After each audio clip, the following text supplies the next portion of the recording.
buenas noches, sean todos bienvenidos a una edición más de Hablemos de Ciencia. En este programa vamos a hablar con las biólogas Karina Núñez y Fátima Ortiz de un estudio que realizaron de la fauna en arrozales en el sur del país. Ellas nos van a contar de qué se trata esta investigación y qué resultados obtuvo el trabajo que realizaron. Buenas noches, Karina, ¿cómo estás? Buenas noches, mucho gusto, encantada de estar en tu programa.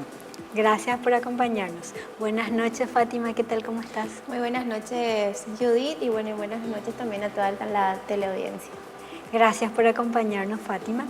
A ver, Karina, ¿puedes comentarnos cómo se da, cómo se genera este estudio, esta investigación y cómo empiezan a trabajarlo?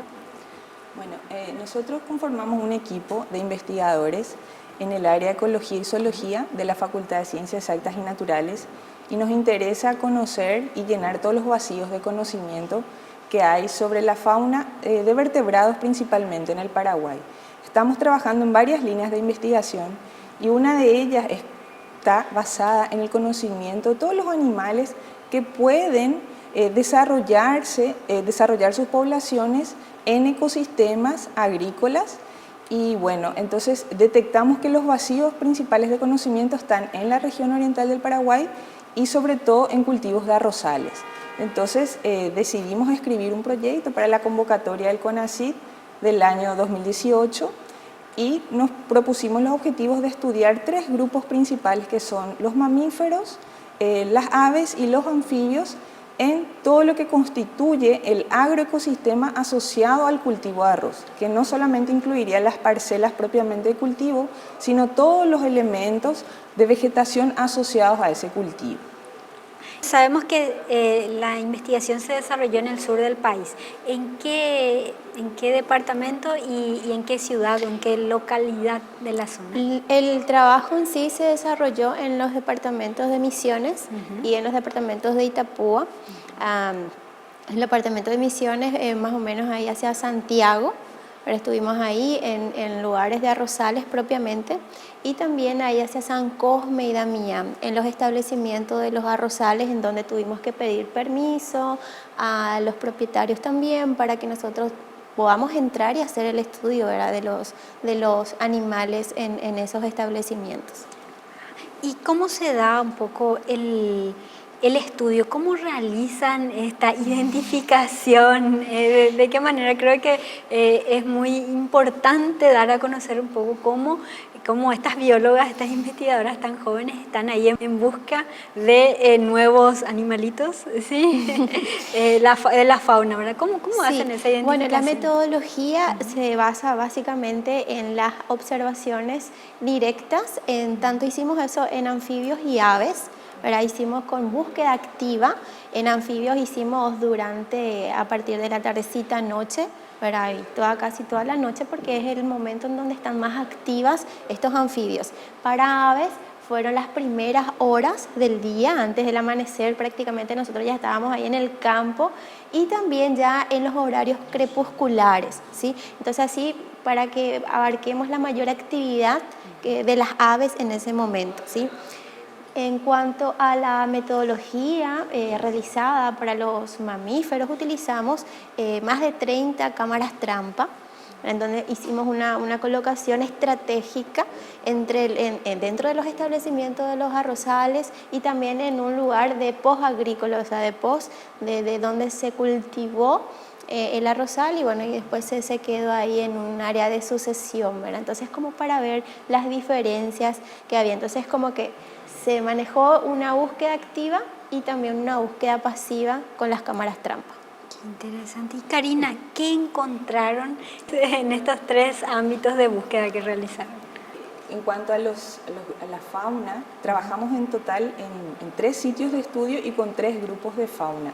En cuanto a aves, llegamos casi a 200 especies de aves, de las cuales más de 30 especies son migratorias. Entonces, concluimos que estos arrozales son puntos importantísimos en las rutas migratorias de estas aves para descanso y también para alimentación. En cuanto a anfibios, registramos 22 especies de anfibios, de los cuales una de estas especies es Boana pulquela, que es un registro muy importante para el conocimiento de la neurofauna en Paraguay, porque es una especie que se registró casi 4 décadas después. ¿Qué sería? Porque el nombre científico me dijiste, pero Sí. ¿qué sería? Guana pulquela es una ranita, se le llama rana trepadora o yu'i, también le podemos decir en guaraní. Yu'i es un nombre genérico para las ranas en nuestro país, y dentro de ese nombre común que le damos, en realidad hay muchísimas especies.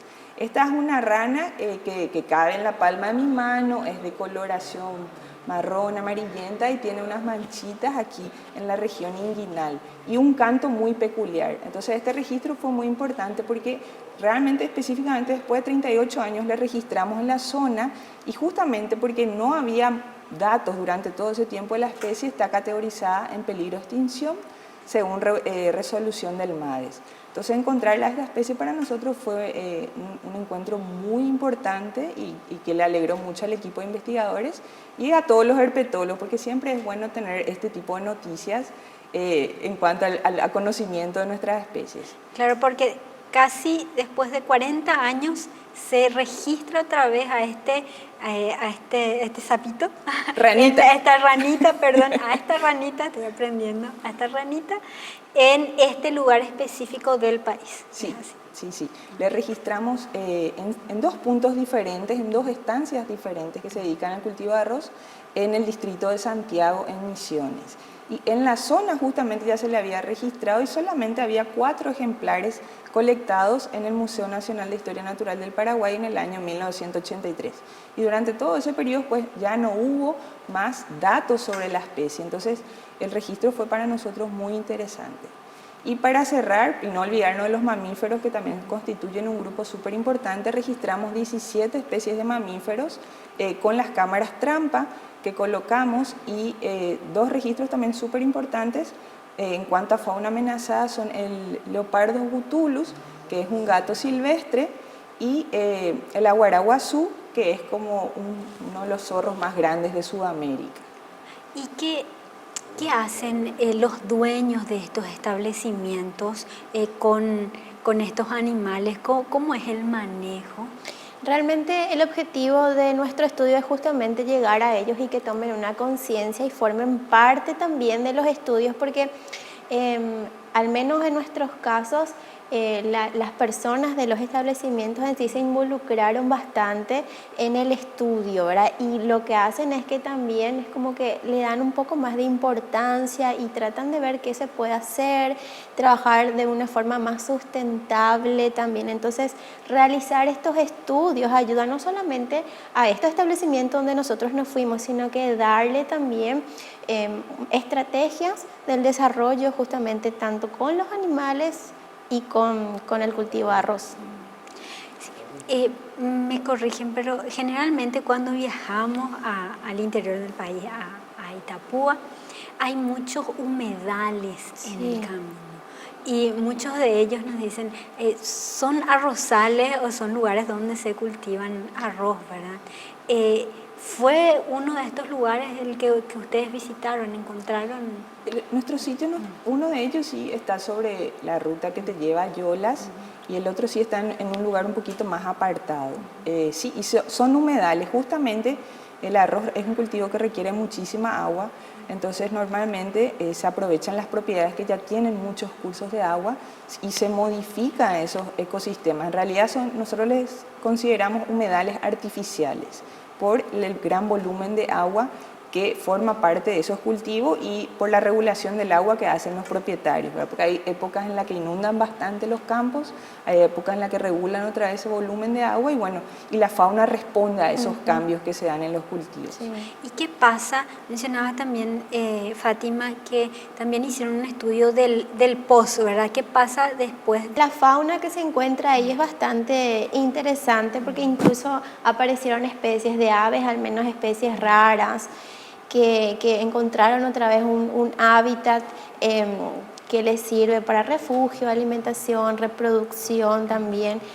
incluso hay, en algunas ocasiones, o dependiendo del ciclo o de los meses que nosotros nos íbamos, hay veces que se encontraban más especies en el lugar, ¿verdad? Dependiendo del tiempo que nos íbamos, y eso pasaba también con el cultivo de arroz. O sea, temporalmente las especies, incluso de aves, utilizaban también de esa forma temporal, ya sea en el cultivo de arroz y en el postcultivo, ¿verdad? Y hicimos una comparación espacial justamente de esos dos lugares, ¿verdad? De los cultivos con los cultivos de arroz y con aquellos que estaba ya sin una producción de arroz propiamente, ¿verdad? Y encontramos ciertas diferencias. En cuanto a las recomendaciones, estos establecimientos que tienen estos arrozales, ¿tienen algún lugar donde revisar la literatura que ustedes generaron? ¿O hay un espacio donde puedan decir, aquí están las recomendaciones que yo estoy interesado en tener un cultivo sustentable y en ayudar a que la fauna que está en mi espacio pueda mantenerse durante el cultivo? Bueno, a través del estudio que hicimos, nosotros tenemos un contacto estrecho con los propietarios que nos abrieron las puertas de sus propiedades y siempre estamos enviándole todos los resultados que estamos registrando, ¿verdad? Y a través de diferentes medios, como por ejemplo toda la ayuda que recibimos del CONACYT para difundir, esperamos que más personas dedicadas a este rubro puedan conocer nuestros datos, ¿verdad? También tenemos difusión a través de redes sociales y el mensaje más importante que nosotros queremos pasarle justamente a los arroceros es que la convivencia de la biodiversidad con su actividad agrícola es posible y solamente se requieren ciertas incorporaciones en el manejo de su cultivo, como por ejemplo mantener las áreas de vegetación nativa que tengan en sus propiedades, porque eso puede constituir refugios en ciertos momentos y de ahí la fauna se puede desplazar hasta los cultivos para beber agua o para alimentarse y después refugiarse en esos sitios.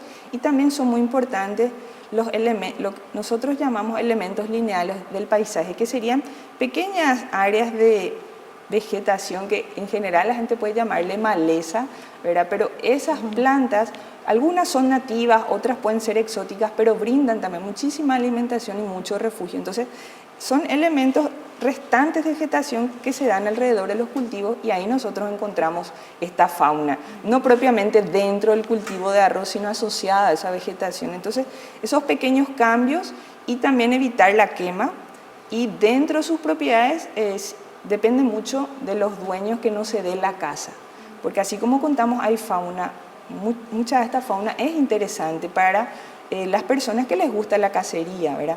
Pero con las prohibiciones de los propietarios y la concienciación de todas las personas que trabajan en esos establecimientos, se puede evitar la caza al mínimo, ¿verdad? Para cerrar, Fátima, ¿qué significó trabajar en este proyecto de investigación para el equipo que estuvo liderando y llevando adelante este trabajo? Y significó de que en Paraguay todavía tenemos mucho por investigar, mucho por conocer y mucho que dar a conocer a nuestra sociedad, porque de repente quizás si no hubiéramos hecho también estas investigaciones no íbamos a tener la cantidad de información que recolectamos durante todo este tiempo, ¿verdad? de campo, porque si bien ya culminamos nosotros nuestra etapa de salidas de campo, que fue el año pasado, ahora lo que estamos es haciendo las construcciones incluso de las publicaciones científicas. Hay algunas que están ahí ya enviadas a algunas revistas, algunas que ya salieron. Implica un desafío a mostrar todavía a Paraguay y al mundo entero de que se puede trabajar en ciencia, con ciencia en Paraguay y que existen muchos lugares todavía por explorar y por dar a conocer toda nuestra fauna y flora de Paraguay, ¿verdad? Y que nosotros los jóvenes, y gracias al CONACYT y gracias a muchas entidades que podemos realizar ciencia todavía aquí en Paraguay. Muchísimas gracias, Fátima, por acompañarnos. Gracias, Karina. Gracias a vos, Judith, por la invitación. Por traernos toda esta información, estas recomendaciones. También es muy importante todos estos espacios de difusión y de divulgación para que llegue esta información a toda la ciudadanía, y eso es lo que buscamos con este programa. Bien, vamos a una pausa y ya regresamos con más Hablemos de Ciencia.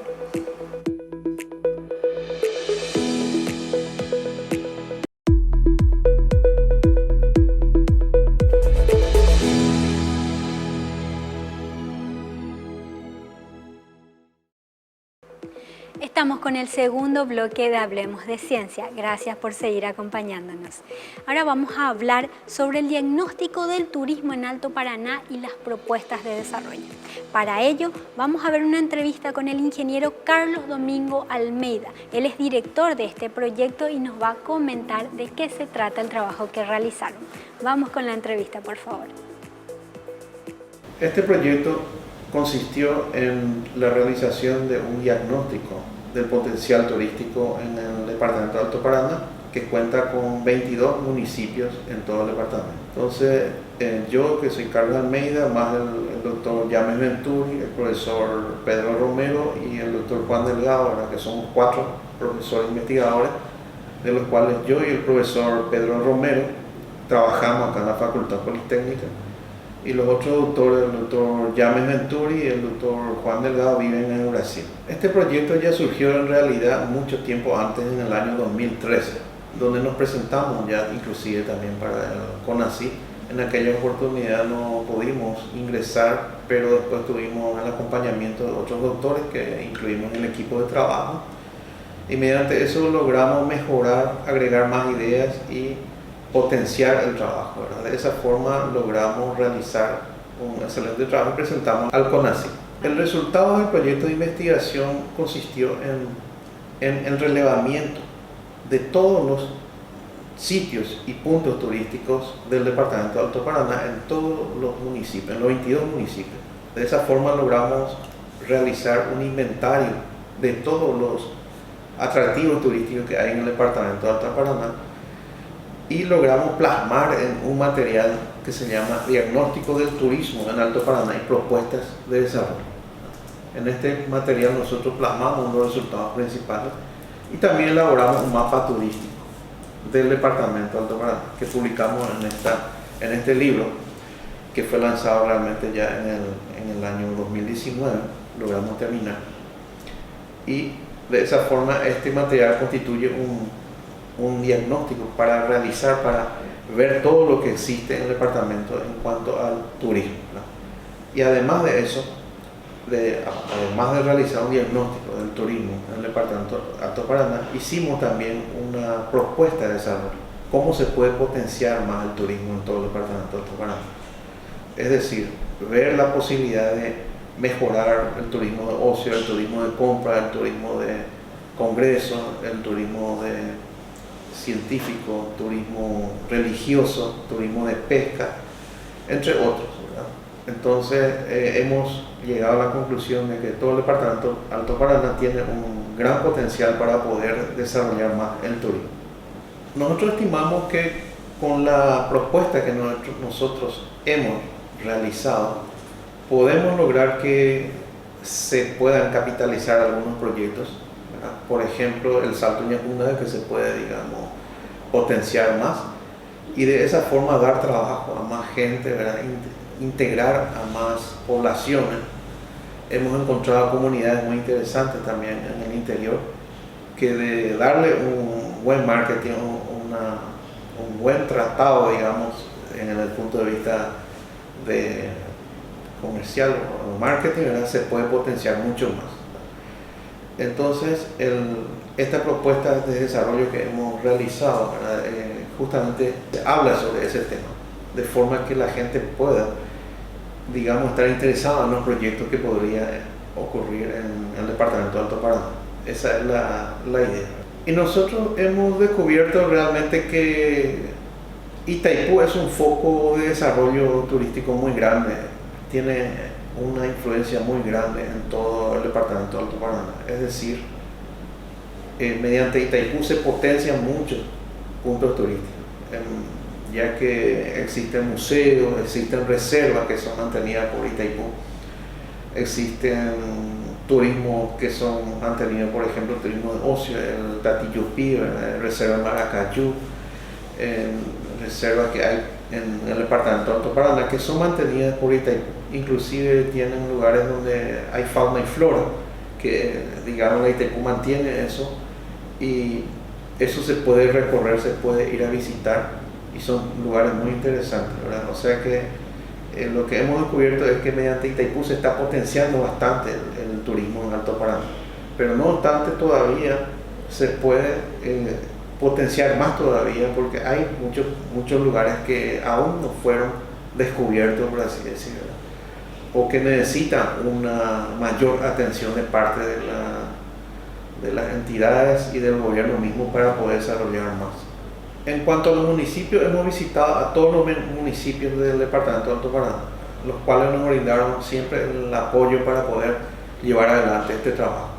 Mediante ello logramos capitalizar todo lo que existe en cuanto a atractivos turísticos, y además nos hablaron de muchos proyectos que algunos municipios tienen, por ejemplo, en base al lago de Iguazú, por ejemplo, que colinda con varios municipios en el departamento de Alto Paraná, incluyendo Oleari, Juan León Mallorquín, Iguazú, mismo Mingaguazú, ¿verdad? Entonces, ese lago de Iguazú también presenta un potencial muy grande que todavía no se explotó. Hay muchos balnearios que están alrededor del lago de Iguazú, pero también se piensan hacer costaneras. Hay municipios que ya están trabajando en costaneras, como Juan León Oleari, por ejemplo. Creemos nosotros que a través de los municipios se va a lograr potenciar bastante el turismo en el Alto Paraná. Los pasos que hicimos fueron presentar en seminarios locales, ¿verdad? Tanto en Brasil como en Paraguay, inclusive en Argentina, en Posada también tuvimos.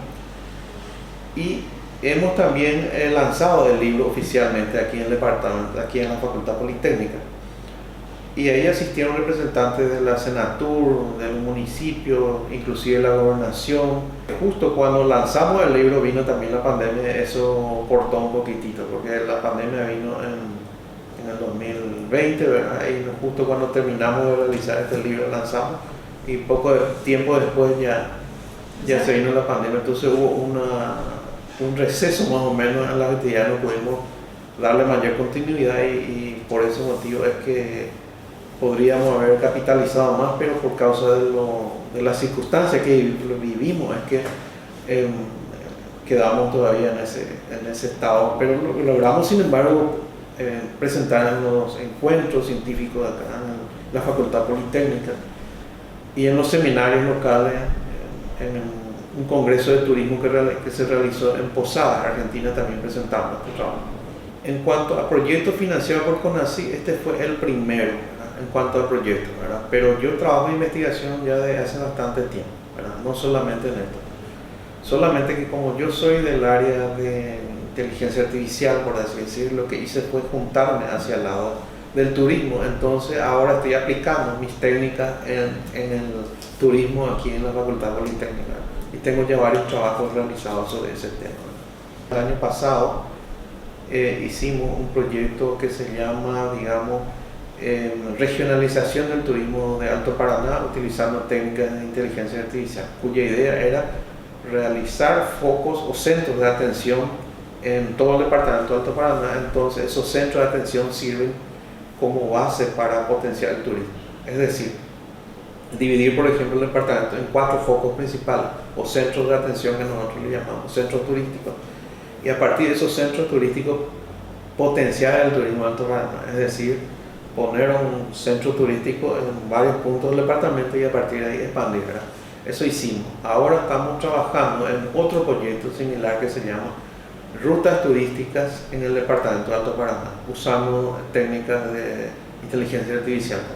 Pero todo lo que logramos recabar en cuanto a datos, ¿verdad?